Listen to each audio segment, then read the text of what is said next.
दोस्तों, औरंगजेब आलमगीर, तवाइफ और हमारी शहरी अफ्तारियाँ। औरंगजेब आलमगीर के दौर में किसी फाहिशा औरत ने 4 जगह बाकायदा शादियां रचा रखी थी। एक से खर्चा पानी लेती, कुछ वक्त गुजारती और फिर मैके जाने के बहाने दूसरी जगह माल बटोरने पहुंच जाती। आखिर कब तक? बात निकलते निकलते सरकारी दरबार तक जा पहुंची।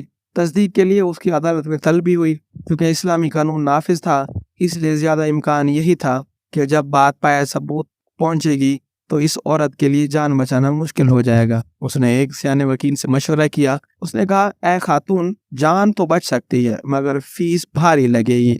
औरत ने कहा, फीस की परवाह ना करो, जान है तो जहान है, जिंदा रही तो फिर भी कमा लूंगी। लिहाजा सारा जेवर और तमाम जमा पूंजी लाकर उसने वकील को दे दी। वकील ने कहा, अदालत में यूं कहना कि मैं जुम्मे के रोज जामा मस्जिद के पास से गुजर रही थी तो खतीब साहब कह रहे थे कि इस्लाम में 4 शादियां की इजाजत है। चलते चलते मैं बस इतनी बात ही सुन सकी थी, तब मैंने इस्लाम के इस हुक्म पर अमल का इरादा कर लिया और फिर अमल कर डाला।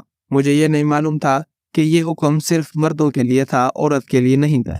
अजीज दोस्तों, पता नहीं उस अदालत ने उस मुकदमे का फैसला क्या सुनाया होगा, मगर चलते चलते आधी बात सुनकर अधूरे इस्लाम पर अमल करने का रिवाज अब रोज बरोज बढ़ता जा रहा है। बड़े शहरों में शहरी और अफ्तारी की तफसीलात पर मबनी बैनर्स देखकर यही अंदाजा होता है कि रमजान मुबारक में असल चीज रोजा नहीं बल्कि सहरी और अफ्तारी है। इधर सहरी का वक्त होता है, लोग भेड़ों की तरह सहरी करने चल पड़ते हैं, और उधर अफ्तारी का वक्त होता है, बेसब्रों की तरह उधर खाने पीने पर टूट पड़ते हैं। लेकिन सहरी और अफ्तारी के दरमियान क्या करना चाहिए और क्या नहीं करना चाहिए, ये बात अब अपनी अहमियत खो चुकी है। लोग रोजा रखकर सारा दिन झूठ बोलते हैं, गीबत करते हैं, चोरियां करते हैं, मिलावट करते हैं, बुरी नजरों से देखते हैं, वक्त गुजारे के लिए मौसीकी, शतरंज, ताश और दूसरी खेलों से महसूस होते हैं। तो बताइए, रोजे की असल रूह कहाँ बरकरार रहेगी जब रोजे का मकसद ही फौत हो जाएगा।